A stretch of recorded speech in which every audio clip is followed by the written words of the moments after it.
Hi, I'm Greg Ullin with Reynolds, and this is Connected. Today's an exciting one. I get to sit down and talk with AJ McGowan. AJ is the president of AutoVision, which is the newest acquisition for us at Reynolds. We couldn't be more excited to have him and his team on board and to really get to work in this area of used vehicles. And AJ, thanks so much for joining. Thank you for having me. Been a busy week for you. It's been a crazy busy week, but a lot of exciting stuff happening. Yeah, absolutely. So, AJ, if you don't mind, we could start maybe with a little background on AutoVision as a company, and then I want to get into your background too. But newer company, not a huge company yet. We're very, very excited to have you on board, you and your team, and to get this product built into the Reynolds retail management system. But for those that maybe aren't familiar with AutoVision, can you give a little background, kind of when the company started? And I'm sure there's always a fun story with any startup, right? Yeah, sure. So we started the company about 5 years ago, so 2018, really with the notion that if you could bring modern data science into the car realm, that there's a lot of, if you get really, really good at pricing cars, that there's a lot of interesting things that you could do with that technology. And so, talking a little bit about the fun story, my co-founder Lyle, so I have two co-founders, Lyle and Efrain, and we are actually all related. So my co-founder Lyle, his wife and my wife are cousins. And then our CTO, Efrain, he is cousins with our wives. So it was a little bit of a family thing. And, Lyle came to me one day and said, how much do you know about the wholesale part of the used car market? My background is primarily in tech startups, kind of pure play, tech, cloud, big data type stuff.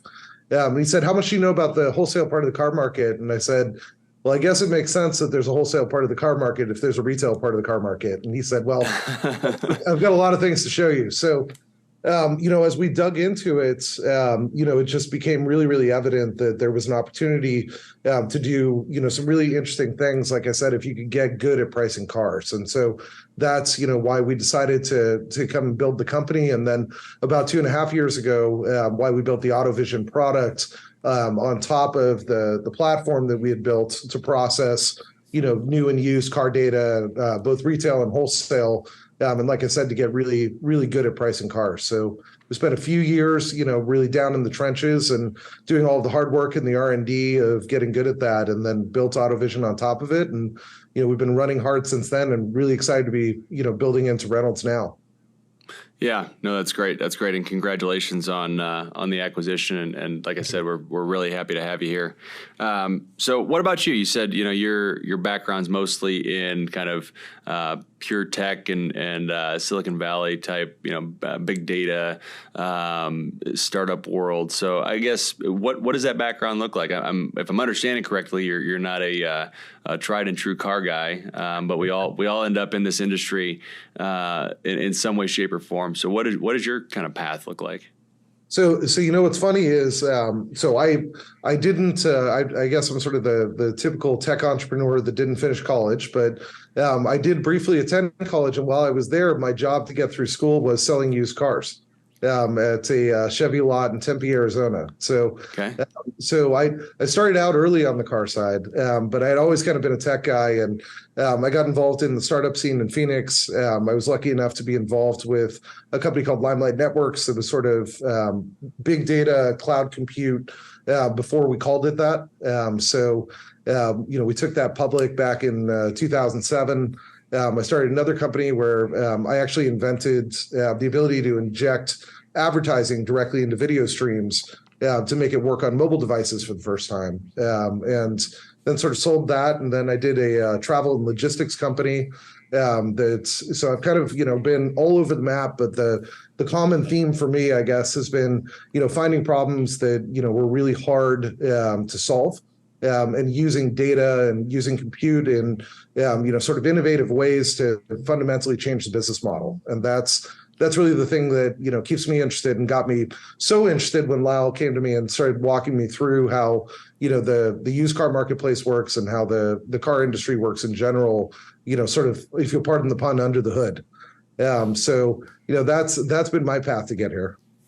Okay, no, that's great. That's great. So you mentioned something there about using data in innovative ways and finding ways, ultimately with where we're at today to price vehicles appropriately. You said it a couple of times, right? And there's two pieces to that equation. There's how you buy it and how you sell it, right? And also, I guess, three pieces: how much you put into it to get it sold, right? So you have the acquisition, you have the recon piece of it, and then you have the sales price of it. And dealers have been doing this for a long time, right? On a lot of different levels. Been buying cars and selling cars and making pretty decent money, especially over the last handful of years. And honestly, margins are staying pretty decent right now. So what, when you think about the problem, right? And you mentioned like solving problems. What is the problem with pricing right now? I mean, what are you able to fix, or what did you set out to fix, I guess, with AutoVision and what you're doing? Well, so you really hit the nail on the head when you said that, dealers know what they're doing and know how to price cars. And, we looked at, when we looked at the industry, what we saw was that there were a lot of folks that were bringing data to bear in automotive, but they were very opinionated. So, if you look at the way that cars are traditionally priced, you can get down to specifics in terms of, what zip code is it in and, what options does it have on it, some of those sorts of things. But the thing that's never really taken into account is, that dealer's, specific view of the market. A buy here, pay here lot looks very differently at a car than a franchise dealership, who looks at it very differently than, a big block retailer on the used side. And a large franchise group looks at it much differently than, a 2 or 3 rooftop group. And, that perspective of really understanding your local market is something that is, wildly invaluable and sort of the secret sauce in a lot of ways to, many dealerships' operations. And so, our goal with AutoVision was to use, technology that's available now to do real-time processing, which allows dealers to really set their view of the market into AutoVision. And then we use our tools to analyze the data that's there and show them this is what this vehicle is worth to you. So we try very hard not to have an opinion about what a vehicle is worth. What we try to do is leverage, these big tech tools to do a lot of analysis of data in real time, but then really just to automate and help to streamline and turn into a process the things that dealers already know. Yeah, so go a little deeper for me then. What I guess maybe give me an example, right, of how would a vehicle be priced differently, either when being purchased or being sold, for, pick your example, but, a buy here, pay here lot versus, 20 store franchise dealer group. Like what are those differences when you say their view of the world or their view of that vehicle? What variables come into play? Sure. Yeah. So let's kind of step it down from, so if you're talking about like a big dealer group that has geographic reach, when they're looking to buy a vehicle, they may not, and all dealer groups operate a little bit differently, but they may not necessarily need to retail out of that vehicle at the store in which it was picked up, right? Sure. They've got a store in Colorado, they've got a store in Los Angeles. A 4-wheel drive Jeep that they pick up in Los Angeles is probably going to sell a lot better in Colorado. Or it might not if that particular model is, sort of flooded in the marketplace there. And so being able to analyze, in real time, what are the geographic conditions and, where might I be able to best retail out of this based on the local market conditions and how much it's going to cost to actually move the vehicle. Being able to look at all of those factors are really important. If you have the geographic reach, take advantage of it. What are some other examples? I mean, that's a good example, right? That's a good realistic variable. So what, as you're going down that path, where else were you heading? Sure. So if you look at, and this is true of really any franchise, let's say that you're a Toyota dealership and, you get a 2020 Prius that comes in as a trade. Well, you may look at that very differently than the Ford dealer across the street. You might only want to see, when you're looking at what market pricing is, you might only want to see other CPO cars from other Toyota dealerships. Or you might only want to see other franchise dealerships and you don't care as much about, what some of the independents are doing. So your view of that vehicle being a Toyota dealership is very different than other people's will be. And our tech, again, allows you to, look at that and sort of slice and dice it and say, for my dealership, when I'm looking at Toyotas that are within a couple of years old with these parameters, I want to look at those differently. I want to look at a different set of competitors. And maybe for other vehicles, being a franchise store, I don't care about what some of the online retailers are doing or some of the, sort of nationwide franchises. And we can even allow you to exclude or specifically include specific competitors automatically, again, as we're calculating prices for vehicles. And everything that we talk about, we don't ever make a distinction between appraise time and price time. So you can set up different parameters if you want within the system, but all the capabilities are the same. So you can look at that vehicle, whether you're appraising it or you're following that, down the chain and pricing it later, and say, how is the market actually shifting around me? And so one of the other things that we do that's very different is we add a lot of automation because we can get to the point where we're really encapsulating that dealer's view of the universe. That allows us to then automate processes like when we go to price cars, we can update that retail market on a daily basis because we know all of the parameters that go into making that market. And then sort of stepping down from there from a franchise dealership or really sort of any franchise dealership, you start to talk about independent dealerships. There's a huge variety of independent dealerships. And they all have different needs. A large Indy that's carrying 200 or 300 cars, very different than somebody that's got 50 cars, very different than one that has 10. Buy here, pay here, different than non-buy here, pay here. And again, when you look at all of that customization that goes into it, they might have the opposite view where they don't care what the franchises are retailing it for. Or, for on-brand late model Toyota, they don't want to see what the CPO cars are retailing for because that's not really their market. That's not who they're appealing to. And so just, kind of using those, kind of three examples, I think hopefully that gives you a little bit of context. Those are three, kind of high level examples of how you can use AutoVision to define, hey, here's how I look at the universe, or here's how I look at the universe for these specific cars. And then that's now baked into your appraising, your pricing, and you can control that consistently throughout your store. Yeah, that's great. And those are great examples. So what I'm hearing is a lot of flexibility, right, to tailor to each dealership group. But, if I'm a dealer, I hear that, and those are great things. Like, that's a positive, but it also, historically at least, has meant some complexity, right? And some time to get things set up properly, some decent training. So I'm bringing these up because again, just bringing you on, I mean, you and I, this is the first time we're talking, and so I'm excited and intrigued here, but, how does AutoVision handle taking what would seemingly be the complex and making it simple? Sure. Yeah. So, I think a lot of it starts from what we're talking about, which is, we do a pretty thorough analysis with dealers when we're turning them on, to make sure that we've got all of their settings set up correctly. So that's not something where, we sort of throw people in on the deep end of the pool and, see whether or not they swim. So we'll go through, figure out what their needs are, how they view the universe, and we'll set up their settings for them the first time. From there, a lot of it comes down to good UI. We've spent a lot of time and care and attention to detail on making our UI two things. One is simple if that's what you want it, and you want to get just a quick answer.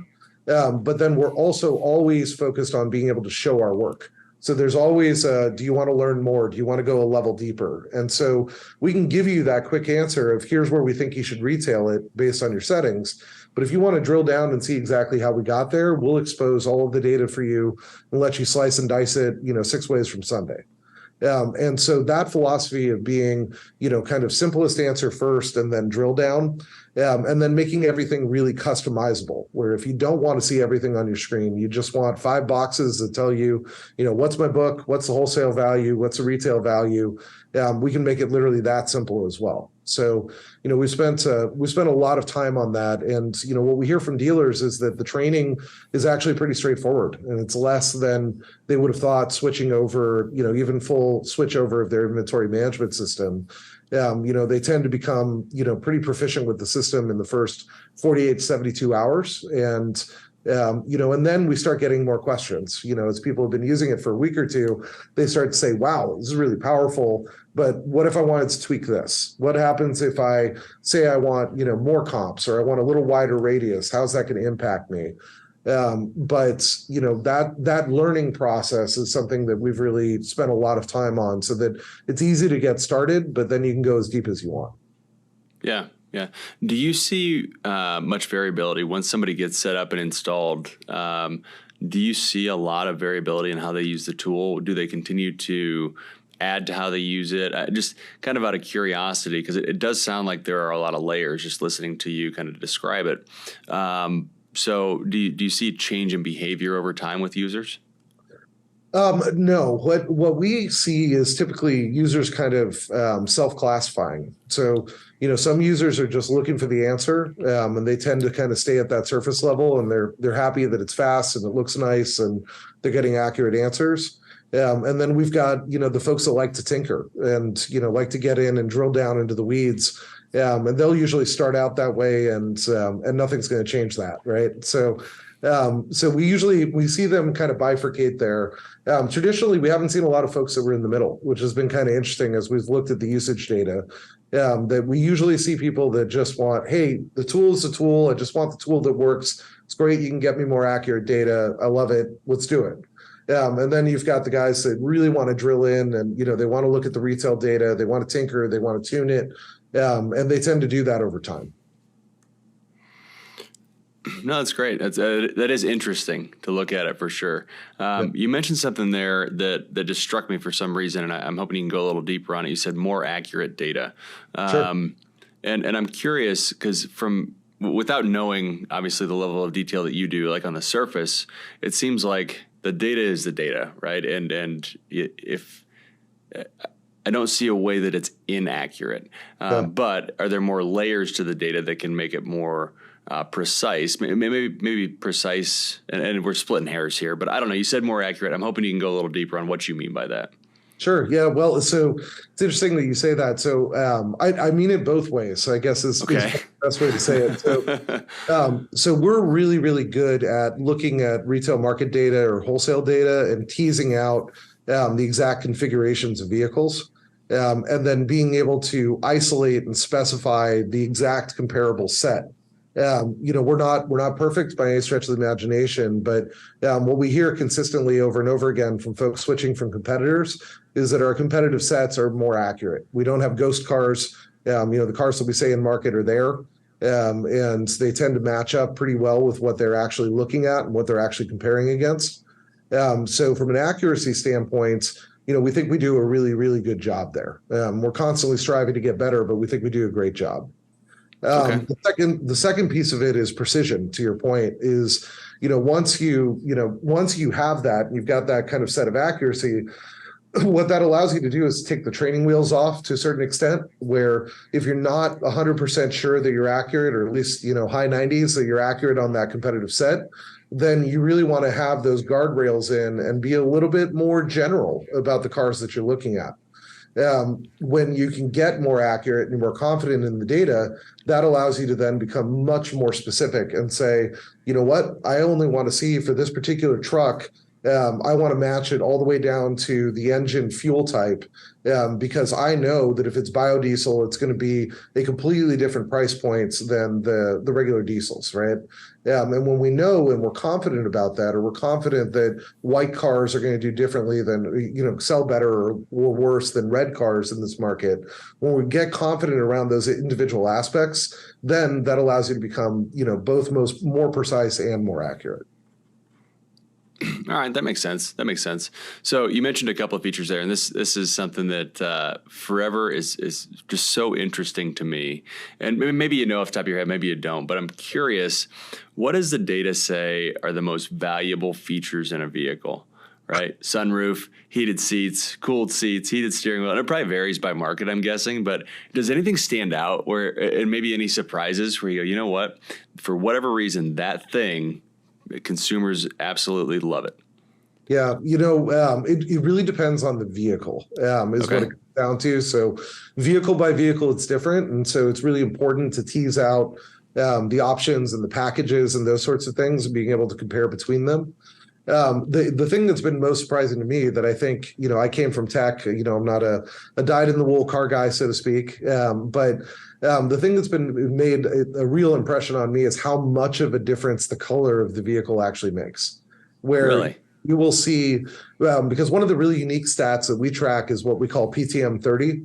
where rather than just looking at, hey, what's 100% of market of this vehicle, we'll actually look at, as the vehicles are selling in the market, what percent of market were they when they sold?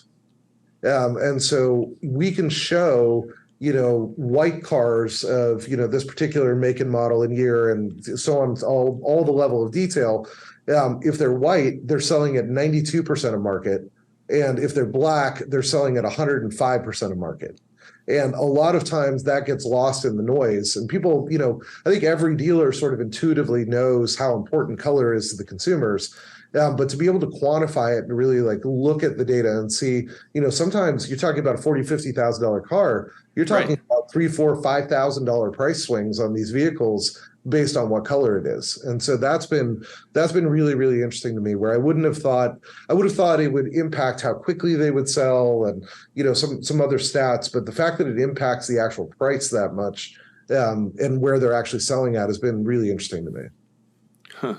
Are there any commonalities between, you mentioned, the vehicle matters for sure, but when you use color as an example, like you said black over white, I assume that's pretty common. Are there other colors that stand out? I think back, I bought a used vehicle not too long ago, and there were only 3 colors I was going to buy, right? It was going to be black, it was going to be silver, it was going to be like a deep metallic blue. Those were the 3. That was it, right? I wasn't buying a red car. I wasn't buying a white car. So I don't know. Are there any other ones that stand out just out of curiosity? Nothing that probably wouldn't be intuitively obvious, right? Okay. So if you're looking at sports cars, then the reds and yellows are going to sell a lot better than if you're looking at sedans. Yeah. So, there's some things like that, but no earth-shattering news that I think anybody watching this doesn't already know.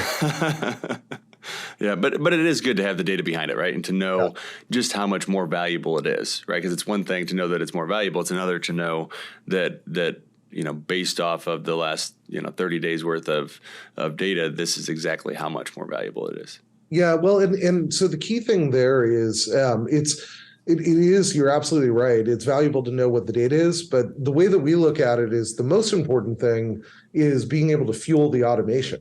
Right? It's one thing if the dealer goes and looks at it and says, well, it's red, it's got good eyeball, I know it's going to sell, and then they're having to manually adjust their pricing. But if you're going to trust our automation, then our system has to be able to factor those types of things in that might be intuitive to a person but get lost when you're looking at a lot of vehicle valuation systems. So that ability to tease out those nuances, it's great. The data is interesting. It's cool to look at. But the really important part is if you're going to have a system that's going to do this stuff and make you more efficient, where you're not having to go in every day and manually adjust your radius and, change all those things and reprice all your cars. If you're going to start to trust our data, if you're going to trust our automation, then you have to know that we're looking at all the factors that really matter. Yeah. Yeah. Do users trust it? They do once they use it for a little bit. Once they buy their first couple cars that they got a couple $1,000s more than they would have expected, then they start to go all in. That's probably you were asking earlier about changes in behavior. That's probably the biggest change in behavior that we see is you'll see people sort of tentatively use it to start appraising cars. Once they bought a few and sold a few and made more money than they were making before, then they'll start to go all in on the automation. Yeah. Yeah, no, that's interesting because, trust is the perfect word for it too, right? It's, you don't, I don't know, inherently necessarily, especially when you're changing to something, right? It's really difficult to inherently trust software. You want to test it, right? You want to understand what it's doing. You want to see the results, and once you do, then you can start to trust it. And it's such a unique word to use and an interesting word to use when talking about basically a relationship between a person and the software they're using. But it's an accurate one, and that's really what you're getting to. So you have to you have to get it right, and if you break that trust early on, it's going to be really hard to build back up. Yep. No, you're absolutely right. I think the unfair advantage that we have there is going back to not having an opinion, right? So yeah. Once we've got that dealer to take, their know-how, their brain, everything that they know about their market and built over 10, 20, 30 years of experience, and put it into the software, then it's just trusting us to do our job right. But the opinion is theirs, right? All we're doing is amplifying them, right, and their view of the market, and hopefully along the way helping them, through automation and through some of the tools that we provide for, surfacing opportunities, help them to find things that otherwise they wouldn't have had the time to go and find on their own. Yeah. Yeah. Well, and you know what, the timing of all this too, you said you started the company in 2018, obviously, about April of 2020, the entire world changed, right? Especially when it comes to vehicle pricing in general, but used vehicles. Yep. And it was really probably July or August when everything started to spike that year, right? And there was just this intense focus on used vehicles because, it was in some ways what you could control as a dealer, right? And used vehicles continue to outpace new vehicles in sales. Margins are strong. I was just looking at numbers this morning. Last month, on average across the U.S., used vehicles front and back, 3,100 profit in gross front and back. Those are solid numbers, right? And granted, prices are going up. So obviously your dollars in profit are going to go up too, but margins are pretty decent. Yep. And there's really not, that I see, I don't know, maybe you have a different view or you've heard differently, but that I see there's not anything that's going to change dramatically, I don't think, in the next 6 to 12 months. No, certainly not in the next 6 to 12 months. I think we'll continue to see, a little bit of oil in the market and, regional changes here and there. Sure. I think in the next 6 to 12 months, we're looking at more of the same. We're starting to do some things that are really interesting on the predictive side with looking at fundamental, vehicle value, in a little bit more observable way. So it's what we call market insights, where we're doing some trending analysis, kind of week over week, month over month. Again, using all of that kind of, real-time slicing and dicing of the data. But we're starting to tease out some really interesting data points there where, we can look at how the market, not only how the market is reacting, but what the value of the vehicle seems to actually be, as opposed to just what the prices are listed at. So, a lot more of that to come, I think, in the coming months. But we think that if you can get a good view of the market, you can automate this stuff, that you can start to, at least maybe not see into the future, but at least see around the corner. Yeah.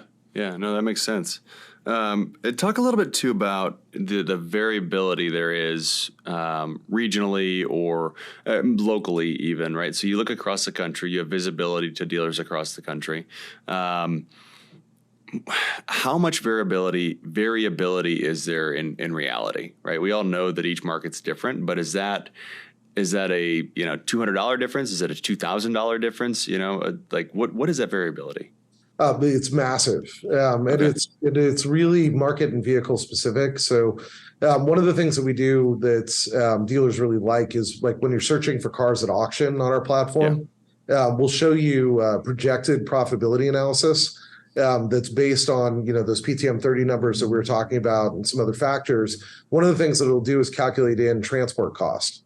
And so what it allows dealers to do is actually start casting a wider net inside of the auctions than, sort of the old days of, they just show up at the lane and, what's for sale is for sale within, 50 miles of their dealership or wherever they were willing to drive.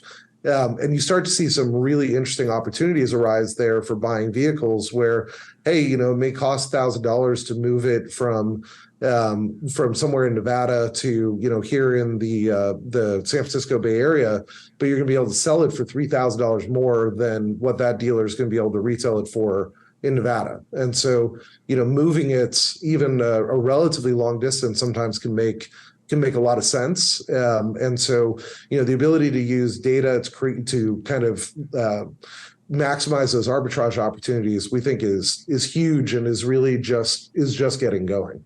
And what's really interesting about that is, you'll see it very clearly when you're talking about higher line cars. Like, if you look at, super high end Shelby, Mustang, you'll see $4,000 or $5,000 differences between a market like Phoenix and a market like Los Angeles, right? Which are relatively close geographically, but you can see huge swings in price.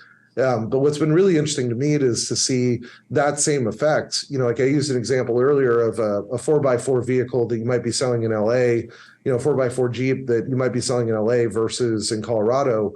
You will see big swings in price there, and you'll see changes based on the number of vehicles that are in market as well, right? You take a market like LA where there's just a ton of cars and there's a ton of inventory. It sort of suppresses prices across the board on a lot of different units. And you can then farm out of a market like that into some of these surrounding feeder markets and create really interesting opportunities. So it's up and down the stack, and it's more than you think it is. Where you don't see it are kind of the dime a dozen, the fleet cars and things like that, where you've got a ton of them in every market. But we do see, for things that are even a little bit more rare, you'll see large geographic discrepancy. Interesting. So do you think, I guess, as the world shrinks, right, or at least the U.S. shrinks, and you can start factoring in these transportation costs, and you can start really seeing different opportunities to purchase vehicles. Do you see that having an impact on the wholesale market in general, and kind of flattening that out at all over time? That's a really interesting question. I think in general that you'll see some of the wholesale market start to flatten out. But I think you also see a point where you start to see diminishing returns, and it'll be interesting to see how dealers respond to that, right? Because the other obvious, big thing that's happening in our industry is a ton of consolidation. So if you're a dealer group that's got, 50 or 100 rooftops, then the tech that we have can help you to place that inside of your group, but isn't necessarily going to impact the wholesale market that much, right? So there's too many variables, I think, to really say with certainty how it's going to impact the wholesale market. But I think it'll be interesting to watch. Yeah. No, that's good. All right, AJ. Well, it's been a really fun conversation. Good to get to know you a little bit. Again, I can't wait to get to work with you, and we're super excited to kind of finish building this out into the Reynolds retail management system, and obviously a lot more exciting news to come as we do that. But anything we haven't talked about or haven't touched on today that you want to make sure we do before we hop off? No, I think the only other thing that I will say is we're really, really excited, obviously, to be part of the Reynolds family, and a lot of amazing tools and legacy that's been built here. And our hope is to be able to help interconnect things and provide another layer of data that just continues to build value for our customers. So we're really excited about it. Great. Hey, we are too. AJ McGowan, president of AutoVision. Thank you again for joining. It was a great conversation, and we'll talk soon. Thanks very much. Well, that was a really fun conversation with AJ McGowan, president of AutoVision, the latest Reynolds and Reynolds acquisition. We're really excited to have AJ and his team on board and be able to build this product into the retail management system from Reynolds and Reynolds. Before we hop off here, don't forget you can watch or listen to all episodes of Connected on YouTube, Apple, or Spotify podcasts, and make sure to hit subscribe so you're notified every other week when new episodes are released. Thanks so much. We'll see you in 2 weeks.